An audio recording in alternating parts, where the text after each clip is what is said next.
Hello friends, welcome to Indian kitchen. ఈరోజు నేను మీకు ప్రాన్స్ బిర్యానీ షేర్ చేయబోతున్నాను. Sunday special prawns biryani. చాలా సింపుల్గా ఉంటుందండి, మీరు కూడా ట్రై చేయండి. దీనికి కావాల్సిన ఇంగ్రీడియంట్స్: ఫస్ట్ ప్రాన్స్ ½ kg తీసుకున్నానండి నేను.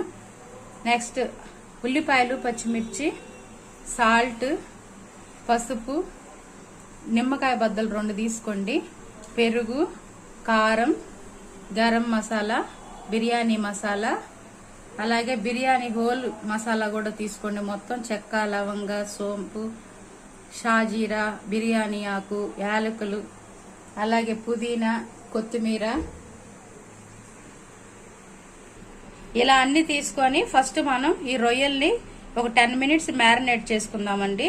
ఇప్పుడు దీనిలో కొంచెం సాల్ట్, పసుపు,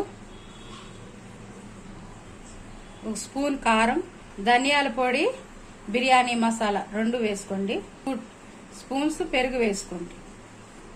దీనిలో కొంచెం ఒక అరచెక్క నిమ్మకాయ పిండుకొని వేసుకొని బాగా కలుపుకొని ఒక 10 minutes మ్యారినేట్ చేసుకోండి. ఇప్పుడు స్టవ్ ఆన్ చేసుకొని కడాయి పెట్టుకొని దీనిలో కొంచెం ఆయిల్ పోసుకోండి. ఇప్పుడు దీనిలో మనం మ్యారినేట్ చేసుకున్న ఈ ప్రాన్స్ వేసుకొని ఒక 5 minutes ఉడికించుకోండి. నీసు వాసన పోతుందని ఒక 5 నిమిషాలు ఉడికించుకోండి.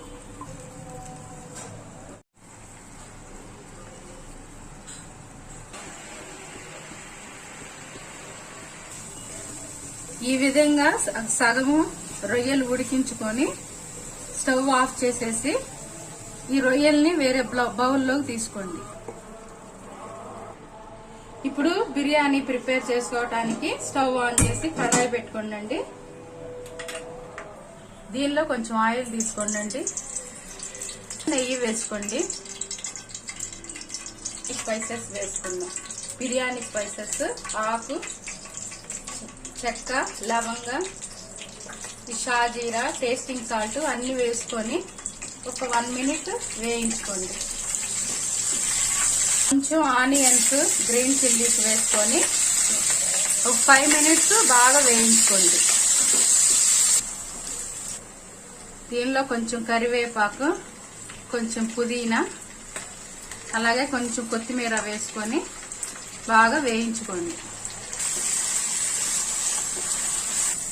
ఇలా ఆనియన్స్ గోల్డెన్ బ్రౌన్ వచ్చిన తర్వాత దీనిలో కొంచెం అల్లం వెల్లుల్లి పేస్ట్ వేసుకొని వేయించుకుందాం.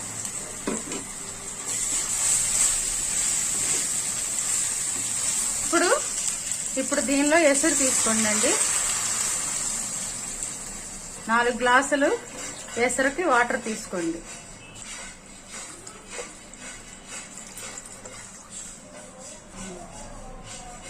ఇప్పుడు దీనిలో కొంచెం సాల్ట్ వేసుకొని మరిగేదాకా మూత పెట్టుకోండి. ఓకే అండి, ఎసురు బాగా తెల్లిన తర్వాత దీనిలో మనం 1 గంట సేపు నానబెట్టుకున్న బాస్మతి రైస్ వేసుకుందాం.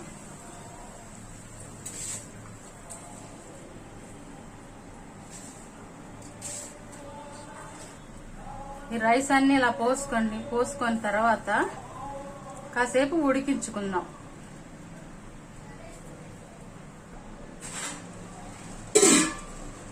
ఇప్పుడు చూసారు కదండి, ఈ విధంగా ఉడికిన తర్వాత మనం ముందుగానే ఉడికించి పెట్టుకున్నాం కదా ప్రాన్ మసాలా, దీన్ని మొత్తం దీనిలో కలుపుకొని కిందకి నుంచి పైకి బాగా తిప్పుకోండి.